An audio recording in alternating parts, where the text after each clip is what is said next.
Oi, eu sou a Letícia e hoje eu vou apresentar para vocês um estudo de caso no setor de hospitalidade, feito nos Emirados Árabes Unidos, com foco na redução do desperdício de alimentos do país. Primeiro, a gente vai ver como se dá o problema do desperdício de alimentos no aspecto mundial. E lá nos Emirados Árabes, e também lá nos Emirados Árabes. Depois a gente vai ver a parceria da COP28, feita entre a ANIMA e o BSG. Depois vamos ver quais foram os nudges utilizados para a redução do desperdício. Vou mostrar para vocês o estudo do caso e alguns dos resultados obtidos.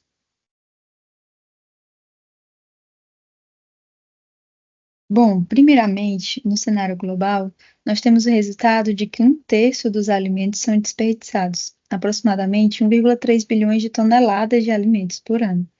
E nos Emirados Árabes, especificamente, 2,7 bilhões de dólares em desperdício de alimentos por ano. E destes 2,7 bilhões de dólares, 30% se dá no Ramadã. E esse volume se dá mais expressivamente nesse período porque o Ramadã é um mês sagrado para o islamismo, marcado pelo jejum, principalmente. E como o jejum se encerra para eles no Iftar, que é assim que o sol se põe, assim, o jejum se encerra quando o sol se põe, eles fazem o Iftar, que é a refeição do de jejum. E nessa refeição, por estarem com muita fome, eles tendem a colocar mais comida no prato, né? E aí, por conta disso, acabam desperdiçando mais comida. Sem contar que nesse período o país está superlotado, né? Por conta da migração, enfim, dos nativos que moram fora, que vão para essa festa. Bom, a COP28, a COP significa Conferência das Partes. E a 28 foi feita lá nos Emirados Árabes, né? Na COP28, houve a parceria da NIMA, the National Food Waste and Loss Initiative, e o BSG, que é o Grupo de Estudo das Ciências Comportamentais. Juntos, eles anunciaram os resultados da ampliação nacional das soluções comportamentais, com foco em reduzir o desperdício de alimentos. Os dois acordaram uma meta de reduzir o desperdício de alimentos em 50% até 2030. E aí o projeto começou, o projeto se deu em 18 meses, né? Foram 18 meses de estudo e aplicabilidade. E as etapas do projeto foram, primeiramente, o mapeamento do sistema, né? Eles buscaram identificar quais os incentivos e os padrões de desperdício. Analisaram também os principais atores que estavam envolvidos entre os hotéis, entre os funcionários, os clientes, né? Quais as principais características que poderiam influenciar no desperdício. E depois separaram os dois grupos, entre o piloto 1 e o piloto 2. E para cada um, eles detiveram características específicas. E depois, por fim, eles ampliaram isso para uma escala nacional, né? Expandiram para 220 locais, entre cantinas e hotéis também. E restaurantes, enfim. E agora eu vou mostrar para vocês os nudges que foram utilizados. Eles fizeram uma lista, né? Uma lista específica para os hotéis e uma outra lista específica para as cantinas. As cantinas são os locais onde os funcionários consomem.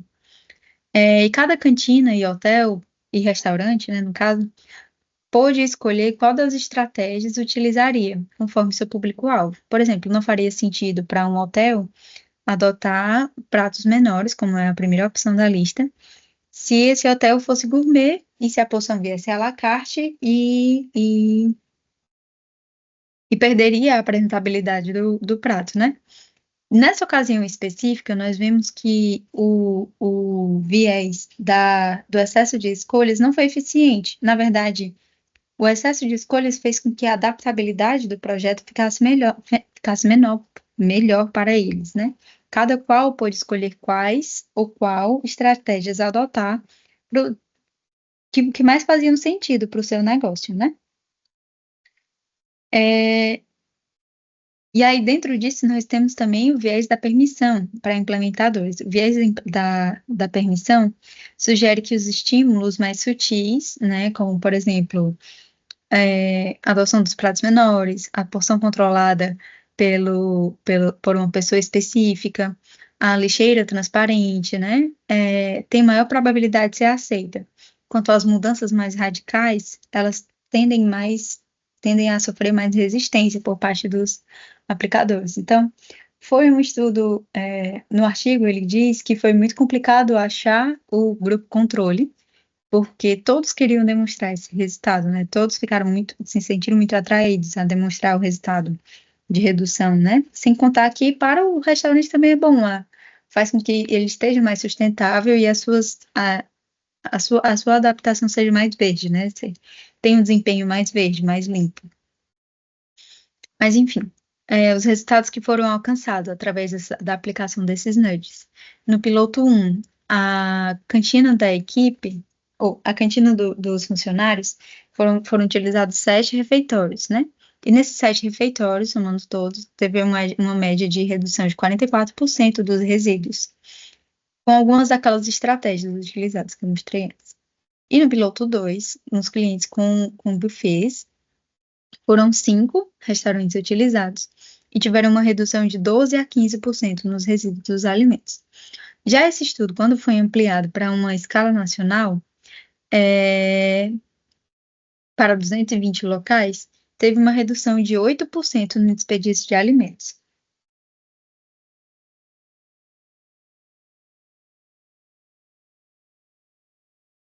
Alguns pontos importantes que eu fiz questão de destacar é que o estudo foi feito em blocos, né? Ele foi aplicado durante uma semana e retirado depois, e aplicado de novo, retirado depois, para tirar toda e qualquer circunstância favorável ou desfavorável para cada setor, né?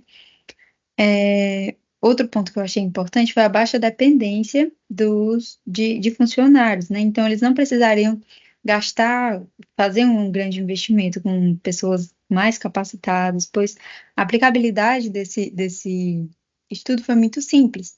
Eles deram as opções, né? Distribuíram cartelas com as etapas de cada fase, que explicavam muito tranquilamente, muito didaticamente, como que ia se dar o processo.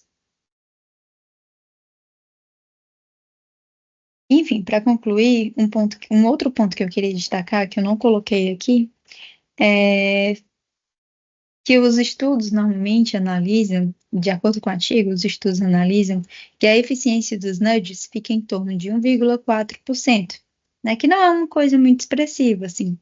Mas por exemplo, essa estratégia de nudge aplicado, esse estudo de caso aplicado, teve uma redução de 8%, e uma economia de 8% na redução dos desperdícios de alimentos. Isso significa 15 toneladas de alimentos que foram economizados. Então, não é um resultado simples, né? É muito significativo, na verdade. Então, sim, esse estudo foi muito importante para a aplicabilidade da economia comportamental, nessas necessidades da sociedade hoje em dia. Principalmente tendo em vista que muitas dessas estratégias não precisam de grandes esforços ou grandes investimentos financeiros, mas só algumas adaptações que a gente pode fazer no nosso dia a dia podem gerar os impactos tão impactantes. No caso, foram economizados, como eu já disse, né, foram economizadas 15 toneladas de alimento com simples adaptações de apresentação e, enfim, de circunstância. Quanto mais a gente pode alcançar, né, com esses valores, quanto mais a gente pode alcançar com essas estratégias.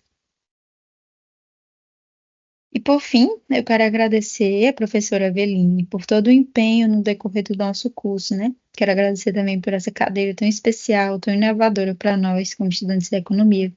É realmente muito importante a gente enxergarmos para além das telas, né? Para além das lousas, enxergarmos a sociedade, né? Vermos o comportamento das pessoas, da cabeça, da mentalidade das pessoas de hoje em dia, né? Essa cadeira eu tenho um carinho especial por ela. Tinha e agora tenho mais ainda, né? Por esse tema. Para mim é tão interessante. Obrigada também a toda a turma por toda a colaboração. Enfim, é isso. Obrigada.